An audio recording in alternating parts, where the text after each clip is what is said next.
అని చెప్పి బట్టి విక్రమార్క గారు ఆనాడు సిఎల్పి నాయకుడిగా శాసనసభలోనే మీడియా పాయింట్లో ఇది హేతుబద్ధంగా లేదు, కాంగ్రెస్ అభ్యంతరాలు వ్యక్తం చేస్తే సవరణలు చేస్తామన్నారు మీరు, కానీ జీవో ప్రకటించినారు. ఇప్పటికే న్యాయ పోరాటం చేస్తున్న వెంకటరెడ్డి గారికి నేను సంఘీభావం చెప్తా ఉన్నాను, హైకోర్టులో బిల్లు కూడా వేస్తున్నా అని అది చెప్పినారు. చెప్పడంతో పాటు అసలు ఎల్ఆర్ఎస్ రద్దు చేస్తాము, ఎవరు కట్టవద్దు అని బట్టి విక్రమార్క గారు కూడా చాలా స్పష్టంగా కామెంట్ చేసినారు. సరే, ఇక కాంగ్రెస్ పార్టీలో తలా ఒక నాయకుడు తలా ఒక మాట మాట్లాడతారు కాబట్టి ఉత్తమ్ కుమార్ రెడ్డి గారు ఆనాడు మాజీ పిసిసి ప్రెసిడెంట్, ప్రస్తుత మంత్రి గారు, ఆయన అన్న మాట ఏమంటే నో ఎల్ఆర్ఎస్ నో టీఆర్ఎస్, అసలు టీఆర్ఎస్ అనే పార్టీ ఉండకూడదు, ఎల్ఆర్ఎస్ అనేది కూడా మనం చేయకూడదు అని మాట్లాడుతూ ఉత్తమ్ కుమార్ రెడ్డి గారు ఏమన్నారంటే, ఆ రోజు మీకు వాళ్ళ వీడియో బయటలు కూడా చూపెడతాను మీకు నేను, ఆ రోజు అన్న మాట ఏంటంటే ఉత్తమ్ కుమార్ రెడ్డి గారు చాలా స్పష్టంగా టీఆర్ఎస్ను బహిష్కరించాలి, తెలంగాణకి వెళ్ళి ప్రజలెవరు ఎల్ఆర్ఎస్ కట్టొద్దు, కాంగ్రెస్ అధికారంలోకి వచ్చాక ఉచితంగా భూములను క్రమబద్ధీకరిస్తాం, ఉచితంగానే ఎల్ఆర్ఎస్కు ఏ ఫీజు లేకుండా చేస్తాము అని స్వయంగా ఉత్తమ్ కుమార్ రెడ్డి గారు అన్నమాట. ఒకసారి మీరు దయచేసి వారు ఏం మాట్లాడారో ఒకసారి నేను మీకు చూపెట్టే ప్రయత్నం చేస్తాను. ఇది ఎవరిది? ఇది బట్టి విక్రమార్క గారు. పార్టీ సంబంధించిన నాయకత్వం కానీ రాష్ట్ర ప్రభుత్వం కానీ రాష్ట్ర ప్రజలపైన ఏదో రకంగా పెద్ద ఎత్తున పడి పన్నుల పేరు మీదనో లేదా ఇంకో దాని పేరు మీదనో వాళ్ళ రక్తాన్ని పీల్చాలనేటువంటి ఆలోచనతో రాష్ట్ర ప్రభుత్వం ఉంది. అన్ని రిజిస్ట్రేషన్లు ఆపి పెద్ద భయాందోళనకు గురి చేస్తా ఉన్నారు ఈరోజు రాష్ట్రంలో. మీరు ఎల్ఆర్ఎస్ కడితేనే రిజిస్ట్రేషన్ అంటున్నారు, రిజిస్ట్రేషన్ ఆపే హక్కు మీకెవడిచ్చిందండి? మేము రాష్ట్ర ప్రజలందరూ కూడా కాంగ్రెస్ పార్టీ పక్షాన విజ్ఞప్తి చేస్తా ఉన్నాం, భయపడబాకండి. నేను నిన్న మొన్న ఇప్పటికిప్పుడుగా మీరు తీసుకొచ్చిన అప్పులన్నింటినీ కట్టడానికి ఆ అప్పుల భారం ఈరోజు ప్రజల మీద వేస్తా ఉన్నారు ఈ రకంగా. ఇది మంచిది కాదని మేము గతంలో కూడా చెప్పాం. ఇంకా 2-3 సంవత్సరాల తర్వాత ఇంకెట్లా ఉంటుందో ఒక్కసారి ఆలోచిస్తేనే భయాందోళనగా ఉంది. ఈ భారాన్ని భరించలేక ఒక అర్థం చేసుకొని ఒక కంక్లూజన్కి వచ్చారు, ఎన్నికలు ఎప్పుడు వస్తాయా, దీన్ని ఎప్పుడు పడిద్దామని. మీరెవరు ఆందోళన పడబాకండి అని చెప్పి నేను వారికి విజ్ఞప్తి చేస్తూ, వీలైతే అసలు కట్టబాకండి, మీ అందరికీ వెసులుబాటు కలిగిస్తాం. వాళ్ళకి వీలైతే కట్టబాకండి, మీకు అందరికీ వెసులుబాటు కలిగిస్తాం. ప్రజల రక్తమాంసాలు పీలుస్తున్నారు. ఆనాడు ప్రతిపక్షంలో ఉన్నప్పుడేమో ఎల్ఆర్ఎస్కు ఫీజు కట్టండి అంటే రక్తమాంసాలు పీల్చేస్తున్నారని. మరి వాళ్ళ బట్టి విక్రమార్క గారు సమాధానం చెప్పాలా? మరి మీరు కూడా ఇప్పుడు రక్తమాంసాలు పీలుస్తున్నారా, లేక ఫీజులు కట్టమని ఏదైతే సేమ్ మేము ఏదైతే ఫీజు చెప్పామో అదే పెట్టి మీరు మార్చి 31 లోపల కట్టాలని చెప్పి మెడ మీద కత్తి పెట్టి ఈ రాష్ట్రంలోని మధ్యతరగతి ప్రజల రక్తమాంసాలను తాగుతున్నారా? చెప్పాలి.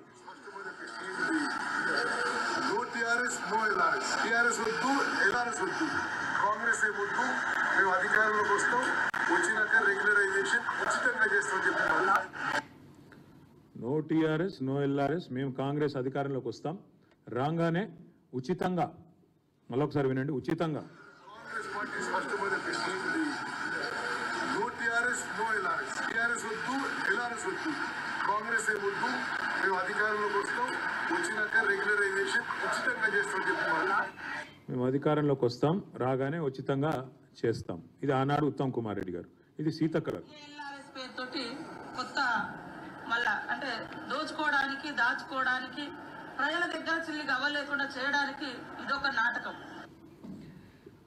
ఈరోజు వీళ్ళు ముగ్గురు మంత్రులు, ఒకరు ఉప ముఖ్యమంత్రి, ఇద్దరు మంత్రులు, ముగ్గురు మంత్రులు సీతక్క గారు, ఉత్తమ్ కుమార్ రెడ్డి గారు, కోమటిరెడ్డి వెంకటరెడ్డి గారు. కోర్టుకు పోయిన కోమటిరెడ్డి వెంకటరెడ్డి గారు మంత్రి, ఎల్ఆర్ఎస్ వద్దు అని, ఎల్ఆర్ఎస్ ఉచితంగా చేస్తామని చెప్పిన ఉత్తమ్ కుమార్ రెడ్డి గారు మంత్రి, ప్రజల దగ్గర చిల్లిగవ్వ లేకుండా దోచుకోవడానికే రుసుము పెట్టినారు అన్న సీతక్క గారు మంత్రి, ఎల్ఆర్ఎస్ అనేది అసలు కట్టవద్దు, ఇది కరెక్ట్ కాదు అని చెప్పిన మన బట్టి విక్రమార్క గారు ఉప ముఖ్యమంత్రి. నేను ఇవాళ ఈ ముగ్గురు మంత్రుల్ని, ఉప ముఖ్యమంత్రి గారిని, కాంగ్రెస్ పార్టీ ప్రభుత్వాన్ని ఇవాళ నేను సూటిగా అడుగుతా ఉన్నా, ప్రజల నుంచి 20,000 కోట్ల రూపాయలు తోలు వలిచి వసూలు చేయడానికి మీరేసిన ఎత్తుగడ ఇది కాదా? మీరు చెప్పిన మాటల్లో విశ్వసనీయత ఉంటే, మీరు ఆనాడు ప్రతిపక్ష పార్టీగా మీరు చెప్పిన మాటల మీద మీకే విశ్వాసం ఉంటే, ఇవాళ మరి ఈ రకమైన ఎల్ఆర్ఎస్ కార్యక్రమానికి మీరు ఎందుకు తెరదీశారు? మార్చి 31 లోపల ఖచ్చితంగా కట్టి తీరాలి అని మీరు ఏదైతే చెప్తున్నారో ఇది మరి ఎంతవరకు సమంజసం మీరే చెప్పాలా. ఎందుకంటే ప్రభుత్వంలో లేనప్పుడు, ప్రతిపక్షంలో ఉన్నప్పుడేమో ఫ్రీగా చేస్తామని చెప్పి ఊకదంపుడు ఉపన్యాసాలు ఇచ్చారు, ప్రజలకు అబద్ధాలు చెప్పి అధికారంలోకి వచ్చారు. ఎల్ఆర్ఎస్ మీద న్యాయ పోరాటం ఏమైంది? వెంకటరెడ్డి గారిది పిల్లి ఏమైంది చెప్పాలి. అందుకే మేము అనేది బట్టి గారు చెప్పిన మాటలు వట్టి మాటలను తేలిపోయింది. అసలు ఎల్ఆర్ఎస్ కట్టవద్దని చెప్పింది ఉత్తదని తేలిపోయింది. ఉత్తమ్ కుమార్ రెడ్డి గారు ఫ్రీగా చేస్తాం ఎల్ఆర్ఎస్ అన్నారు. మరి ఆయన క్యాబినెట్లో ఉన్నారు. ఇవాళ ఆయన క్యాబినెట్, ఆయన ఏ మంత్రివర్గంలో అవుతున్నారో ఆ క్యాబినెటే ఎల్ఆర్ఎస్ కట్టాలని చెప్తా ఉంది. అదేవిధంగా సీతక్క గారు చిల్లిగవ్వలేదు ప్రజల దగ్గర అన్నారు. మరి వారు కూడా ఈరోజు సమాధానం చెప్పాలి. ఇవన్నీ తప్పకుండా ప్రజల తరపున మేము అడుగుతా ఉన్నాం. తప్పకుండా వారు మరి స్పందించాలని చెప్పి కూడా డిమాండ్ చేస్తూ ఉన్నాం. దాంతోపాటు ఆనాడు సరిగా ఇది ఎక్కువ కాలం కూడా కాలేదు, సరిగా సంవత్సరంన్నర కిందట ప్రతిపక్షంలో ఉన్నప్పుడేమో ఎల్ఆర్ఎస్ అనేది ప్రజలకు ఏమాత్రం లబ్ధి చేకూర్చేందుకు కాదు, ప్రభుత్వ ఖజానా నింపడానికి మాత్రమే మాట్లాడినారు. కానీ ఈరోజు మళ్ళీ నాలిక మడతేసి ఇష్టం వచ్చినట్టు ఉచితంగా చేస్తామని చెప్పి, అసలు కట్టవద్దని చెప్పి, న్యాయ పోరాటం చేస్తామని చెప్పి, టీఆర్ఎస్ వద్దు, ఎల్ఆర్ఎస్ వద్దు, టీఆర్ఎస్ వద్దు, కాంగ్రెస్ ఏమొద్దని చెప్పి ఇవాళ అధికారంలోకి వచ్చిన 2 నెలల తర్వాత 20,000 కోట్ల రూపాయల భారాన్ని మధ్యతరగతి ప్రజల మీద మోపే ఏదైతే ప్రయత్నం ప్రభుత్వం చేస్తున్నదో దీన్ని తప్పకుండా విరమించుకోవాలి. ఫ్రీగా మీరు చెప్పినట్టు ఎల్ఆర్ఎస్ ఫ్రీగా చేయాలని చెప్పి రాష్ట్ర ప్రభుత్వాన్ని మేము డిమాండ్ చేస్తూ ఉన్నాం. ఎల్ఆర్ఎస్ పథకానికి అప్లై చేసిన 25,44,000 మంది ఎవరైతే ఉన్నారో వారందరి తరఫున రాష్ట్ర ప్రభుత్వాన్ని కోరుతున్నాం. ఉచితంగా చేస్తామని మాట ఇచ్చిండ్రు, ఉచితంగా చేయాలి. లేకపోతే ఒక్కొక్క కుటుంబం మీద దగ్గర ₹1,00,000 పైచలకు భారం పడే ప్రమాదం ఉంది. మీరు 20,000 కోట్ల రూపాయల కోసం మరి ఈరోజు వాళ్ళు ఈ రకమైన కార్యక్రమం తీసుకున్నారు. ప్రజల నుంచి ముక్కుబిండి మార్చి 31 లోపల వసూలు చేయాలని ముఖ్యమంత్రి గారే టార్గెట్ ఇచ్చినట్టుగా మాకు సమాచారం ఉంది. ఒక్కొక్క కుటుంబం మీద ₹1,00,000 పైచిలకు మరి భారం పడబోతా ఉన్న ఈ పరిస్థితిని వెంటనే ప్రభుత్వం స్పందించి తప్పకుండా వారు ముందుకు వచ్చి గతంలో ఇచ్చిన మాట ప్రకారం వారు నిలబెట్టుకోవాలి, ఉచితంగా చేయాలని చెప్పి కూడా మేము కోరుతా ఉన్నాం. పేద ప్రజలు ఆనాడు బట్టి విక్రమార్క గారి మాట, పేద ప్రజలు కష్టపడి పోగేసుకున్న ఒక్కొక్క రూపాయిని కష్టపడి కొన్ని ప్లాట్లలో పెట్టుబడి పెడితే దాన్ని లాక్కుంటుంది ప్రభుత్వం. ఇవాళ మరి రిజిస్ట్రేషన్ చేయమని మెడ మీద కత్తి పెట్టిందని చెప్పి విక్రమార్క గారు ఆనాడు అసెంబ్లీలో మాట్లాడిన మాట. అందుకే మేము అనేది వెంటనే ప్రభుత్వం స్పందించి మరి తప్పకుండా ఈ విషయంలో వారి వైఖరిని మార్చుకోవాలని డిమాండ్ చేస్తూ ఉన్నాం. ఆ రోజు బట్టి విక్రమార్క గారు చేసిన డిమాండ్ని నేను పునరుద్ఘాటిస్తూ ఉన్నా. రిజిస్ట్రేషన్ ఆల్రెడీ అయిపోయింది, మళ్ళీ ఎల్ఆర్ఎస్ ఎందుకు కట్టాలి? అసలు ఎల్ఆర్ఎస్ కట్టకపోతే రిజిస్ట్రేషన్ ఆపే అధికారం మీకు ఎవడిచ్చిండు అనే మాట ఏదైతే అన్నారో నేను వారిని అదే గుర్తు చేస్తూ ఉన్నా. ఉచితంగా రెగ్యులరైజేషన్ చేస్తామన్న ఉత్తమ్ కుమార్ రెడ్డి గారి మాటలు ఒట్టి మాటలా లేదా నిజంగా చిత్తశుద్ధితో చెప్పిన మాటలా? తప్పకుండా వారి సమాధానం చెప్పాలి అనే మాట కూడా నేను డిమాండ్ చేస్తూ ఉన్నా. దాంతోపాటు ఆ రోజు ప్రతిపక్షంలో ఉన్నప్పుడు ఒకలాగా, అధికారంలో ఉన్నప్పుడు మరొకలాగా వ్యవహారం చేస్తున్న మీ తీరును కూడా ప్రజలు గమనిస్తున్నారు. 25 లక్షల కుటుంబాలు, ఒకటి కాదు రెండు కాదు, 25 లక్షల కుటుంబాలకు సంబంధించిన ముఖ్యంగా పేద దిగువ మధ్యతరగతి కుటుంబాలు మరి మార్చి 31 లోపల మెడ మీద కత్తి పెట్టి కట్టాల్సిందే అని ముక్కుబిండి వసూలు చేసే ప్రయత్నం ఏదైతే చేస్తున్నారో దీన్ని తప్పకుండా నిరసిస్తున్నాము, ఖండిస్తున్నాము. తప్పకుండా క్షేత్రస్థాయిలో పోరాటాలకు కూడా పిలుపునిస్తూ ఉన్నాం. ఒకవైపు ఇప్పటికే పంటలు ఎండుతూ ఉన్నాయి, నీళ్లు లేక పంటలు ఎండుతూ ఉన్నాయి. మరి ఒకవైపు రైతు కుటుంబాలు కానీ దిగువ మధ్యతరగతి కుటుంబాలు కానీ ఇబ్బందుల్లో ఉన్నాయి.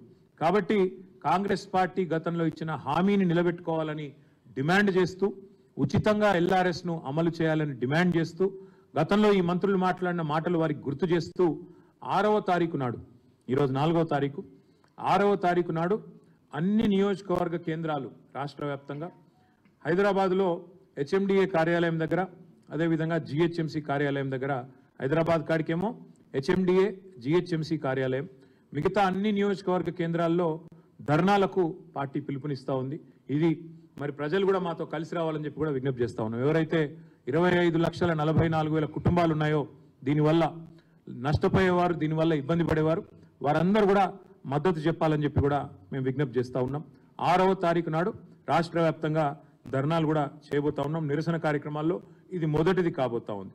తదనంతరం జిల్లా కేంద్రాల్లో కూడా మరి జిల్లా కలెక్టర్లను కలవడం, అదేవిధంగా రెవెన్యూ ఆర్డీఓ గారు, కలెక్టర్లు అక్కడ కలెక్టర్లు, లేని చోట ఆర్డీఓలు ఉన్న అక్కడ ఆర్డీఓలను కూడా కలిసి మా పార్టీ తరఫున, బాధితుల తరఫున వినతి పత్రాలు కూడా అందజేస్తాం.